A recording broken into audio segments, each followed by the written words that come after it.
Hi everyone, welcome back to the channel, and today we'll be starting with the 7th chapter for class 11 psychology, which is the human memory. So now, talking in very basic terms, memory क्या होती है? Memory होती है human beings की याददाश्त. हम कैसे information को याद करते हैं, उसे स्टोर करते हैं ताकि हम उसे बाद में फिर से यूज कर सके, रिट्रीव कर सके, रिकॉल कर सके. सो ये पूरा मेमोरी का एक प्रोसीजर हम ह्यूमन बींग्स फॉलो करते हैं. So moving on with the definition. What is the nature of memory? So memory refers to retaining and recalling information over a period of time. हम पहले कोई information को retain करते हैं, उसे learn करते हैं और उसे अपने memory system में store कर देते हैं. और फिर कुछ time के बाद हम उस information को recall करते हैं, वापस अपनी memory में, अपनी awareness में उसे लेके आते हैं और फिर उसका कुछ practical application या use करते हैं. तो मेमोरी के ये दो बेसिक आर्स बन जाते हैं, रिटेनिंग एंड रिकॉलिंग इंफॉर्मेशन, और ये एक पीरियड ऑफ टाइम तक स्ट्रेच होता है. So memory refers to retaining and recalling information over a period of time depending upon the nature of cognitive task you are required to perform. हम लोग telephone numbers याद करते हैं, अपने family members के, अपने फ्रेंड्स के, हम इतने सारे नंबर्स याद रख लेते हैं. ये तो नहीं है ना कि याद करके तुरंत ही भूल जाते हैं, कभी हम बाद में उन्हें याद नहीं कर पाते. कुछ नंबर्स ऐसे होते हैं जो हमें हमेशा याद रहते हैं. तो ये एक मेमोरी का एग्जाम्पल है. हमने उन नंबर्स को याद किया, स्टोर किया और बाद में हम उसे रिकॉल भी कर पा रहे हैं, रिट्रीव कर पा रहे हैं और प्रैक्टिकली उन नंबर्स का यूज कर पा रहे हैं. मैथ्स के फॉर्मूलाज हो गए, टेक्निक्स हो गई एडिशन सब्ट्रैक्शन की, वो हमें हमेशा याद रहती है क्योंकि हम उन्हें अच्छे से अपनी मेमोरी में स्टोर करते हैं. तो ये कुछ बेसिक एग्जाम्पल्स हो गए मेमोरी के. Now memory is conceptualised as a process consisting of three independent though interrelated stages. So the process or the procedure of memory follows three stages. These are encoding, storage and retrieval. So let's go on learning about each of these stages one by one. What is encoding? Encoding is the first stage which refers to the process by which information is recorded and registered for the first time so that it becomes usable by our memory system. Encoding में हम basically information को पहली बार record करते हैं अपने दिमाग में. आपको ये चैप्टर पढ़ना है अपने एग्जाम के लिए, ह्यूमन मेमोरी. आप ये मेरे साथ रीड कर रहे हो, समझ रहे हो.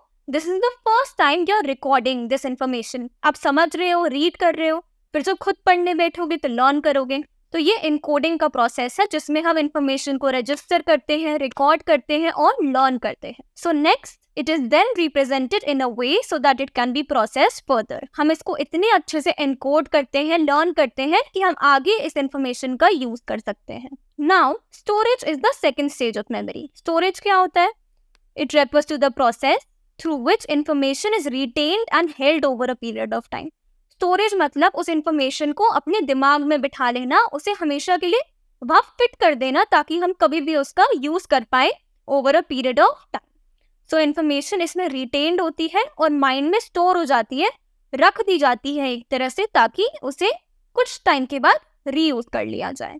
तो ये होता है storage. What is the third stage of memory? Retrieval.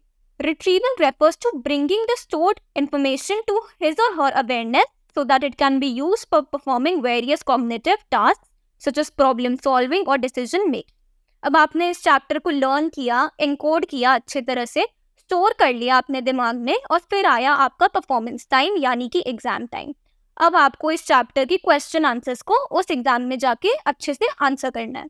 तो अब आप उस इंफॉर्मेशन को रिट्रीव करोगे, वापस अपनी कॉन्शियसनेस में लाओगे, अवेयरनेस में लाओगे, उसको याद करोगे, एक तरह से वापस वो सारी लर्नड इंफॉर्मेशन को दोहराओगे ताकि आप उसे प्रॉब्लम सॉल्व करने में, डिसीजंस लेने में या फिर उस एग्जाम में उसे अच्छे से क्वेश्चंस को आंसर करने के लिए आप उस इंफॉर्मेशन को रिकॉल करोगे और रिट्रीव करोगे.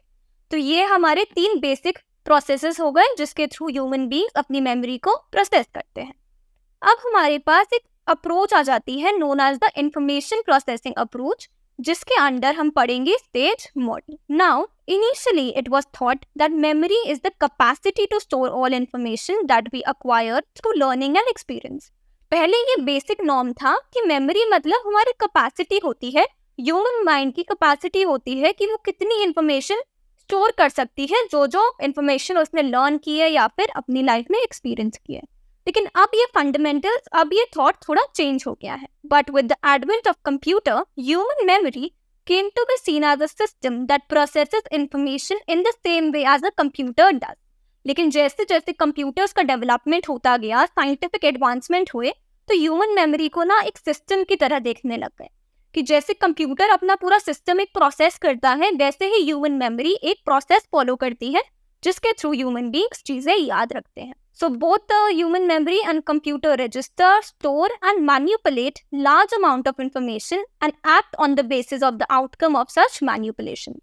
हम human beings भी और computers भी information को register करते हैं, store करते हैं, manipulate भी करते हैं ताकि हम उसे कहीं आगे जाके performance में, problem solving में, decision making में use कर पाए. Now, this analogy led to the development of the first model of memory, which was proposed by Atkinson and Shiffrin in 1968. It is known as the stage model. अब ये model का नाम याद रखना है और ये रिसर्चर्स का नाम याद रखना है क्योंकि ये एग्जाम में पूछ लिए जाते हैं. स्टेज मॉडल किसने दिया? Atkinson and Shiffrin in 1968. Now what does the stage model say? Memory systems के 3 स्टेजेस होते हैं: sensory memory, short-term memory and long-term memory. Now we'll move on reading about all these 3 systems and इससे आपका एक अच्छा question भी बन जाता है that how is information processed through sensory, short-term memory and long-term memory. What is sensory memory? Now the incoming information first enters the sensory memory. Sensory memory से हम एक चीज समझ सकते हैं. Sensory मतलब sense organs. हमारे 5 sense organs होते हैं, उसके थ्रू हम जो भी इंफॉर्मेशन रजिस्टर करते हैं वो हमारी सेंसरी मेमोरी फॉर्म करते हैं. Sensory memory has a large capacity, however it is of very short duration that is less than a second. Sensory memory बहुत ही छोटे ड्यूरेशन के लिए इंफॉर्मेशन स्टोर करती है और ये ड्यूरेशन लेस देन 1 सेकेंड होती है. It is a memory system that registers information from each of the senses with reasonable accuracy. हम गाने सुनते हैं तो हम लिरिक्स कितनी जल्दी याद कर लेते हैं. Why? Because our ears are able to listen and they tend to store that song, its lyrics perfectly fit in our mind.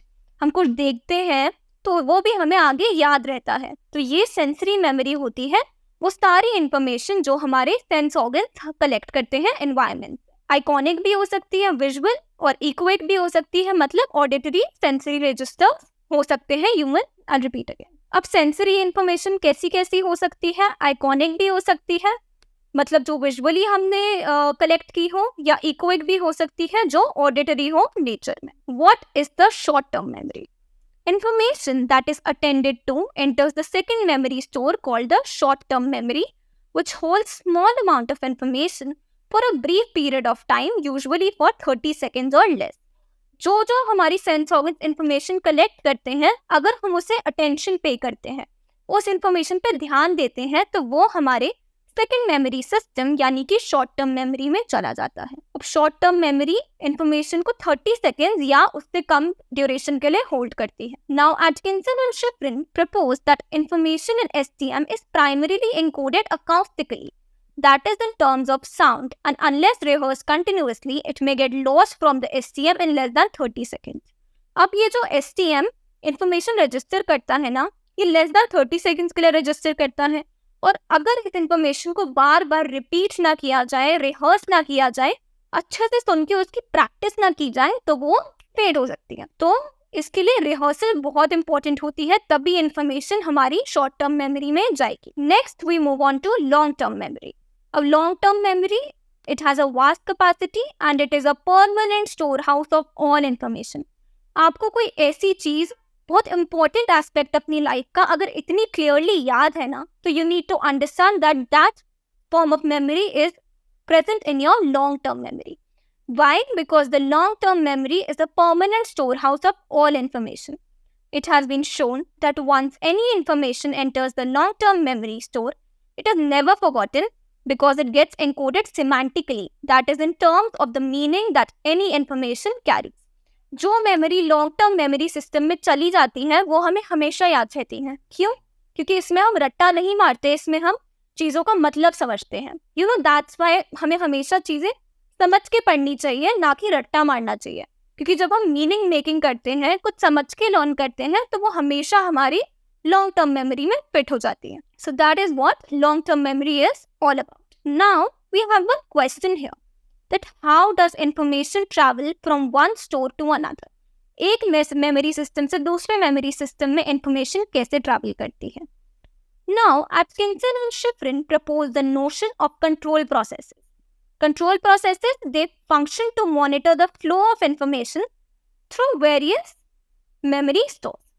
So, only that information which is attended to enters the STM from the sensory registers, and in that sense, selective attention, as you have already read in chapter 5, is the first control process that decides what will travel from sensory registers to STM. अगर sensory registers से STM में कोई information भेजनी है तो जैसे मैंने आपको पहले बताया उस information पे ध्यान देना पड़ेगा, उसे attention pay करनी पड़ेगी, तभी वो information first memory model से second stage पे जा पाएगी. So selective attention एक control process है जो determine करता है कि कौन सी information sensory memory से short term memory में जाएगी. Next control process.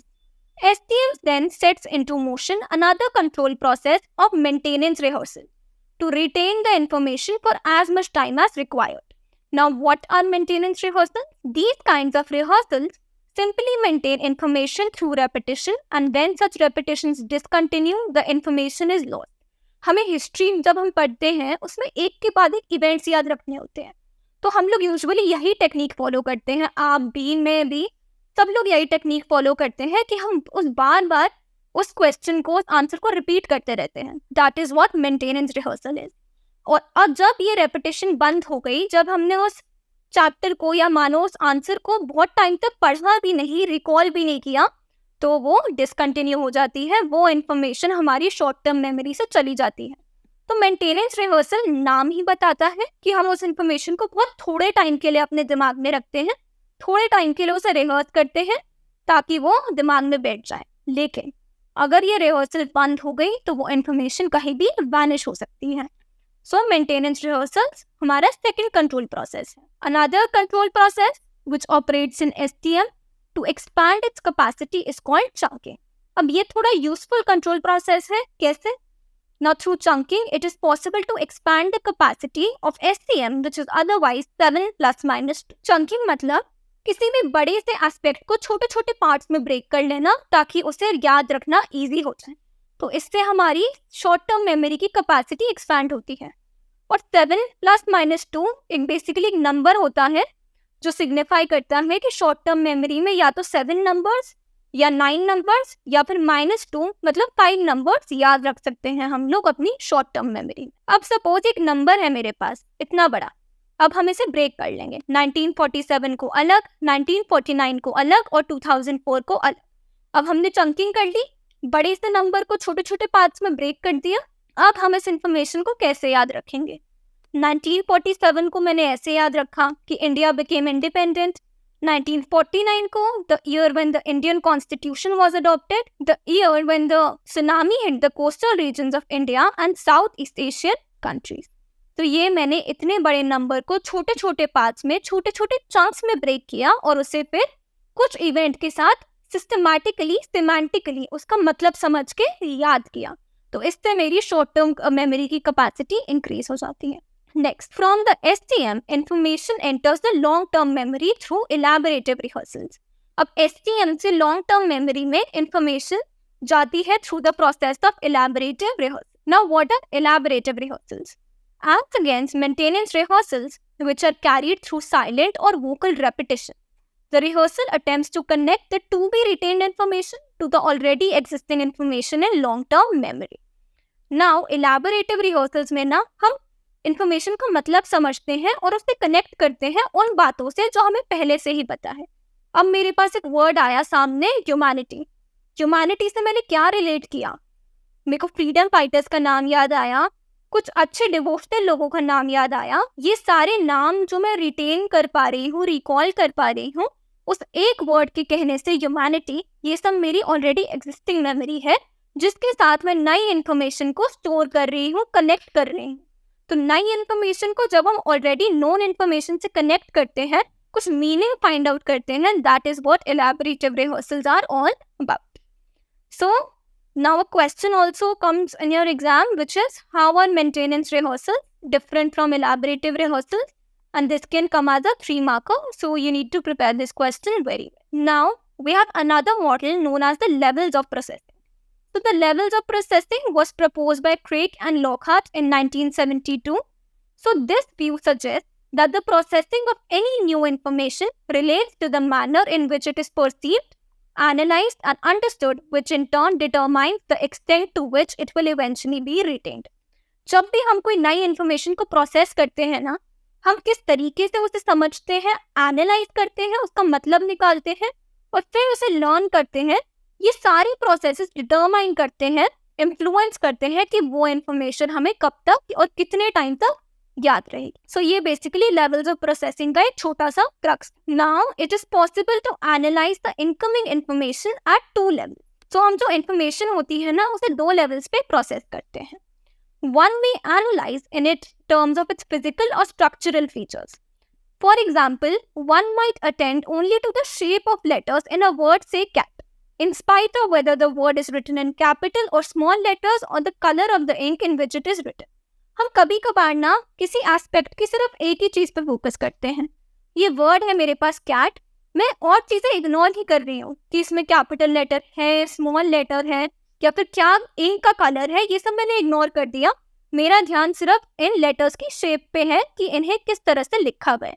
तो ये बेसिकली एक स्ट्रक्चरल और फिजिकल फीचर्स की बेसिस पे इंफॉर्मेशन की प्रोसेसिंग होती है. At an intermediate level, one might consider and attend to the phonetic sounds that are attached to the letters, and therefore the structural features are transformed into at least one meaningful word. Say a cat has 3 specific letters. अब मैं उस word की phonetics पे ध्यान देती हूँ कि उसमें कैसे साउंड्स हैं, उन्हें कैसे प्रोनाउंस करना है. तो ये एक इंटरमीडिएट लेवल की प्रोसेसिंग हुई. नाउ आई एम सॉरी, मैंने पहले 2 लेवल्स बोला था, बट प्रोसेसिंग एक से ज़्यादा लेवल यानी कि 3 लेवल्स पे होती है. Now, analyzing information at these 2 levels produces memory that is fragile and is likely to decay quickly. अब इन 2 levels पे जैसे हम information process करते हैं, वो जल्दी से decay हो सकती है, उस information को हम भूल सकते हैं. लेकिन एक third और deepest level है जिस पे हम information process करते हैं. In order to ensure that the information is retained for a longer period, it is important that it gets analyzed and understood in terms of its meaning. वही बात, meaning समझ के कुछ भी हम लर्न करते हैं तो वो ज़्यादा देर तक, ज़्यादा ड्यूरेशन तक हमारे माइंड में रहती है. For instance, you may think of a cat as an animal that has furs, 4 legs, a tail and is a mammal. So you can also invoke an image of a cat and connect that image with your experiences. तो इस तरह से information ज़्यादा देर तक हमारे दिमाग में रहती है. To sum up, analyzing information in terms of its structural and phonetic features amounts to shallower processing, while encoding it in terms of the meaning it carries, जिसको हम दूसरे words में बोलते हैं semantic encoding, is the deepest processing level that leads to memory that resists forgetting considerably. ये deepest processing level होता है जो forgetting को resist करती है. इस तरह से हम कुछ learn करते हैं meaning समझ के, तो उसे ज़्यादा जल्दी भूल नहीं सकते. We now move on to the next topic, which is types of long-term memory. Now, one major classification of the LTM is the declarative memory and the procedural memory. Declarative memory क्या होती है? All information pertaining to facts, names, dates, जैसे कि rickshaw के 3 wheels होते हैं, India 15 अगस्त को independent हुआ, फ्रॉक एक एम्फीबियन है और your friend and you share the same name, ये सब डेक्लरेटिव मेमोरी होती है. इसमें हम मीनिंग्स, नेम्स, तो इसमें बेसिकली फैक्ट्स, नेम्स, डेट्स, सारी ये सब इंफॉर्मेशन स्टोर होती है. Now what is procedural memory? Procedural memory refers to memories relating to procedures for accomplishing various tasks and skills. जो भी हमने लाइफ में एक प्रोसीजर के फॉर्म में याद किया हो, वो होती है प्रोसीजरल मेमोरी. जैसे कोई खाना बनाना सीखता है तो एक प्रोसीजर फॉलो करता है, तो वो हमारी प्रोसीजरल मेमोरी का पार्ट होती है. जैसे how to ride a bicycle, how to make tea और प्ले बास्केटबॉल. नाउ जो भी हम डेक्लरेटिव मेमोरी का पार्ट होता है, हम उसे वर्बली एक्सप्लेन कर सकते हैं, लेकिन प्रोसीजरल मेमोरी को एक्सप्लेन नहीं कर सकते. आपसे कोई पूछेगा कि आपने साइकिल चलाना कैसे सीखा, तो आप कैसे बताओगे सामने वाले को कि मैंने ये किया वो किया? It is not possible. Procedural memory को वर्बली या ओरली एक्सप्लेन करना is not possible. Whereas declarative memory only consists of facts which can be explained verbally very easily. Now, Talving has proposed another classification and as suggested that the declarative memory, अब declarative memory के दो parts हैं, episodic memory और semantic memory. Episodic memory contains the biographical details of our life. मतलब हमारे जो experiences होते हैं लाइफ में, जो भी हम फेस करते हैं, जो एपिसोड्स होते हैं, that is what forms our episodic memory. So it is the biographical details of our lives. Memories relating to our personal life experience constitute the episodic memory, and इस वजह से its contents are generally emotional in nature. Like how did you feel when you stood first in your class? Or how angry was your friend and what did he say when you did not fulfill a promise? तो ये सब episodic memory होती है. अब semantic memory is the memory of general awareness and knowledge. तो semantic memory बहुत simple, मतलब हमारी general knowledge. जैसे मैथ्स के formulas, new Delhi is the capital of India, elephant का ये देखो स्पेलिंग गलत है, एलिफेंट की सही स्पेलिंग, जो जिस चीज़ का हम मीनिंग निकालते हैं, मीनिंग के बेसिस पे याद रखते हैं, वो हमारी सेमांटिक मेमोरी होती है. Now we have this box here which we have to read, which is the long term memory classification. तो इसमें हम कुछ और टाइप्स की मेमोरी के बारे में पढ़ेंगे. तो flash bulb memories. Now these are memories of events that are very arousing, surprising. Now ये मेमोरीज बहुत डिटेल्ड होती हैं. Now these memories are like a photo taken with an advanced model camera. कि आप मेमोरीज आपको इतने अच्छे से याद होती है कि आप आज उसे याद रखो और 10 साल बाद भी वो मेमोरी आपके दिमाग में इंटैक्ट है, एकदम इतनी क्लियर है जैसे आपने किसी एडवांस कैमरा से पिक्चर क्लिक की हो. So they highlighting details might lead to deeper levels of processing as well as offer more cues for retrieval. तो ये ऐसी मेमोरीज होती हैं जिनकी छोटे छोटे डिटेल्स भी बहुत हाईलाइटेड होकर याद रखी होती है और रिट्रीवल क्यूज भी बहुत सारे होते हैं. मतलब आप जल्दी से छोटे से छोटे आपको क्लू मिला उस चीज से रिलेटेड और वो मेमोरी आपके दिमाग में वापस आ जाएगी. Now flashbulb memories are basically those memories जो बहुत इमोशनल होती है, जो बहुत एक्साइटिंग होती है, सरप्राइजिंग होती है या फिर बहुत सैड होती है, इसलिए हमें वो मेमोरीज इतने अच्छे से याद होती हैं. Next, autobiographical memory. Autobiographical memories are our personal memories. Now, for instance, no memories are reported pertaining to early childhood during the first 4 to 5 years. This is called childhood amnesia. अब जब हम 5 years की as पे होते हैं, वो शुरू के जो 5 years होते हैं ना हमारी लाइफ के, वो हमें बिल्कुल याद नहीं रहते.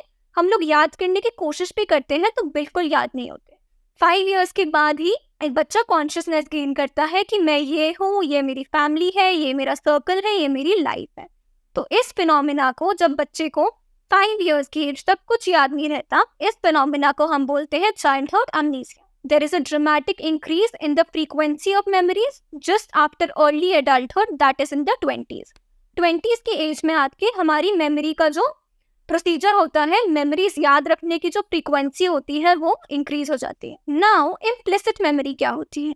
Recent studies have indicated that many of the memories remain outside the conscious awareness of a person.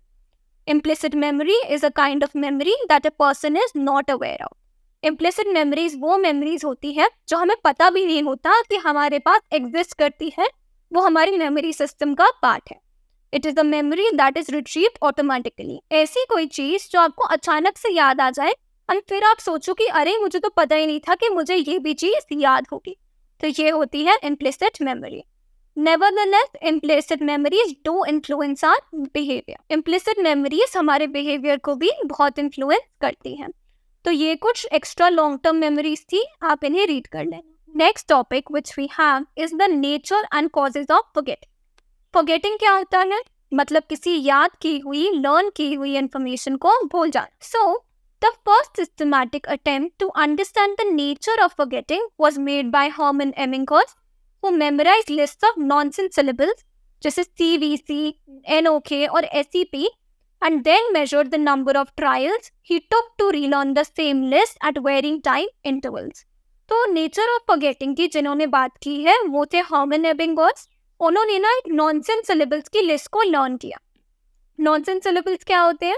ऐसे वर्ड्स जिनका कोई मीनिंग नहीं होता, जैसे कि CVC, NOK, SEP.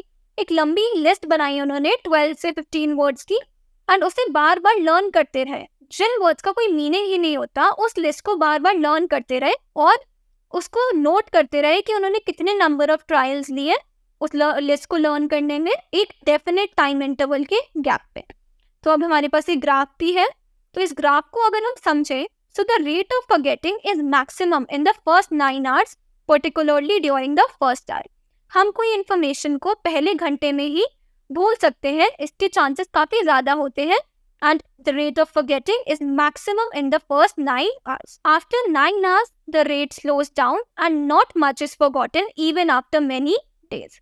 तो ये बेसिकली एबिंगहॉस का कर्व ऑफ फॉरगेटिंग है, जिसका हमने थोड़ा सा एनालिसिस किया. अब हमारे पास कुछ थ्योरीज है फॉरगेटिंग के लिए. So number 1 we have is forgetting due to trace decay. Trace decay का एक और नाम है disuse theory. It is the earliest theory of forgetting. Now the basic assumption that this theory follows is that memory leads to modification in the central nervous system, which is akin to physical changes in the brain called memory traces. अब हम कुछ learn करते हैं ना, तो हमारे central nervous system में, CNS में, जो हमारे ब्रेन है एक तरह से, उसमें चेंजेस हो जाते हैं, जिसको हम मेमोरी ट्रेसेस बोलते हैं. Now when this memory traces are not used for a long time, जब हम उस इंफॉर्मेशन को बार बार यूज नहीं करते, उन ट्रेसेस का बार बार रिकॉल नहीं करते, तो वो फेड अवे हो जाते हैं and they become unavailable. Now this theory has been proved inadequate on several grounds. इस थ्योरी को क्रिटिसाइज भी किया गया. Now, if forgetting takes place because memory traces decay due to disuse, then people who go to sleep after memorizing should forget more compared to those who remain awake, simply because there is no way in which memory traces can be put to use during sleep.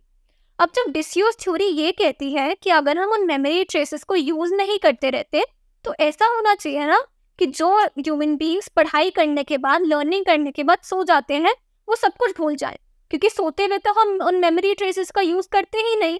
सोते हुए तो हमारा mind relax होता है, तो basically उन्हें उन traces को, उस इन्फॉर्मेशन को भूल जाना चाहिए, ना कि जो लोग जो जगे रहते हैं इन्फॉर्मेशन याद करने के बाद. सो रिजल्ट्स ने क्या दिखाया?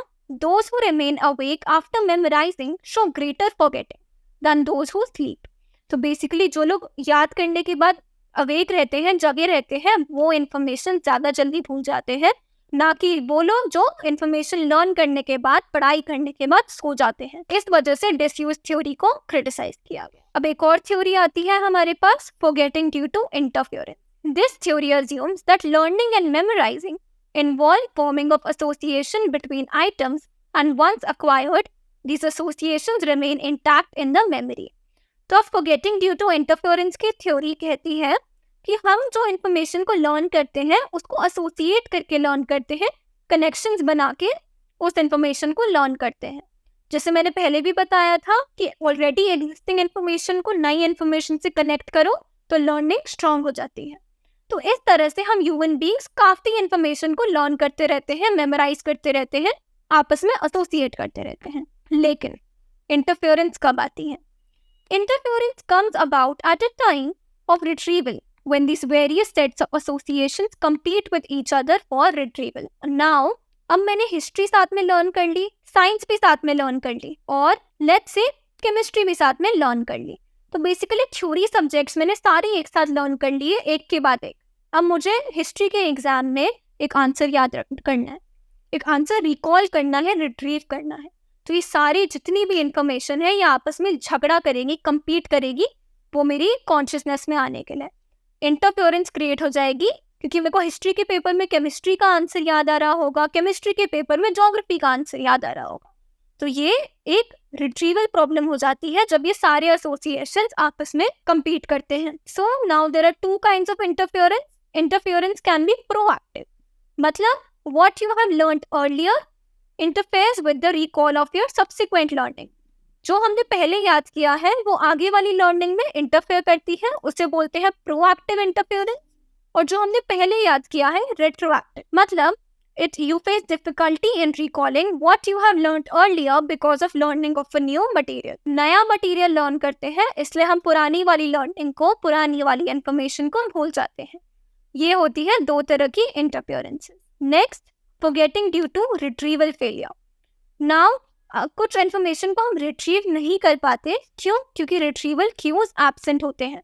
हम कोई क्लू नहीं मिल पाता, कोई एक होप नहीं मिल पाती जिसके थ्रू वो इन्फॉर्मेशन क्लिक हो जाए और हमारी मेमोरी में आ जाए. Retrieval clues are aids which help us in recovering information stored in the memory.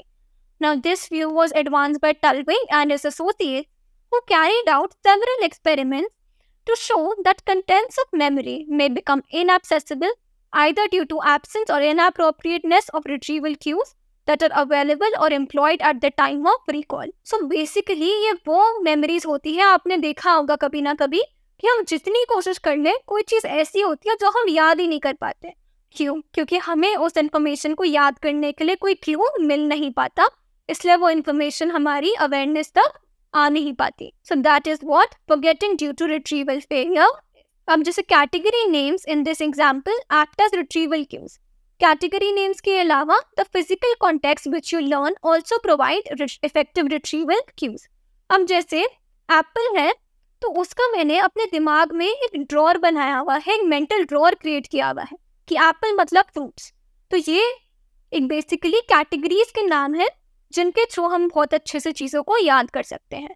Apple, बनाना, पोमियोग्रेनेट, पियर, इन सबका मैंने फ्रूट से रिलेट किया हुआ है, एक फ्रूट्स की कैटेगरी में डाला हुआ है, इसलिए मैं उस इन्फॉर्मेशन को जल्दी से अपने दिमाग से निकाल के अपनी अवेयरनेस में ला सकती हूँ. तो इस तरह से कैटेगरी के जो नाम होते हैं वो रिट्रीवल क्यूज की तरह एक्ट करते हैं.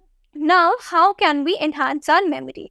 कैसे हम मेमोरी को इम्प्रूव कर सकते हैं, इसका एक क्वेश्चन भी है जो हमें अपने एग्जाम पॉइंट ऑफ व्यू से फॉर्मुलेट करना है. Memory can be enhanced by the use of mnemonics.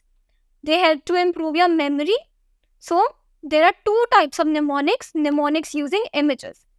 Mnemonics using images require that you create vivid and interacting images of the material you wish to remember. हम अपने दिमाग में किसी चीज़ की image बना लेते हैं ना, तो वो चीज़ हमें जल्दी याद होती है. मैंने एप्पल बोला, आपके दिमाग में एप्पल की इमेज बनी. मैंने पोमियोग्रेनेट बोला, पोमियोग्रेनेट की इमेज बनी. तो ये बेसिकली ट्रिक होती है जिसके थ्रू हम इंफॉर्मेशन को याद रखते हैं. अब the two most prominent mnemonic devices which make interesting use of images are the keyword method and the method of loci. Keyword method क्या होता है? Suppose you want to learn words of any foreign language. Now in keyword method, an English word, now the assumption we follow here that you know the English language that sounds similar to the word of a foreign language is identified. तो suppose आपको Spanish learn करनी है और आपने एक Spanish के word को English language के वर्ड से रिलेट कर लिया जो दोनों सिमिलर साउंड करते हैं, knowing the fact that you already know the English language. Now, if you want to remember the Spanish word for duck as pato, you may choose spot as the keyword, जो एक English word है, and then evoke the images of keyword and the target word and imagine them as interacting.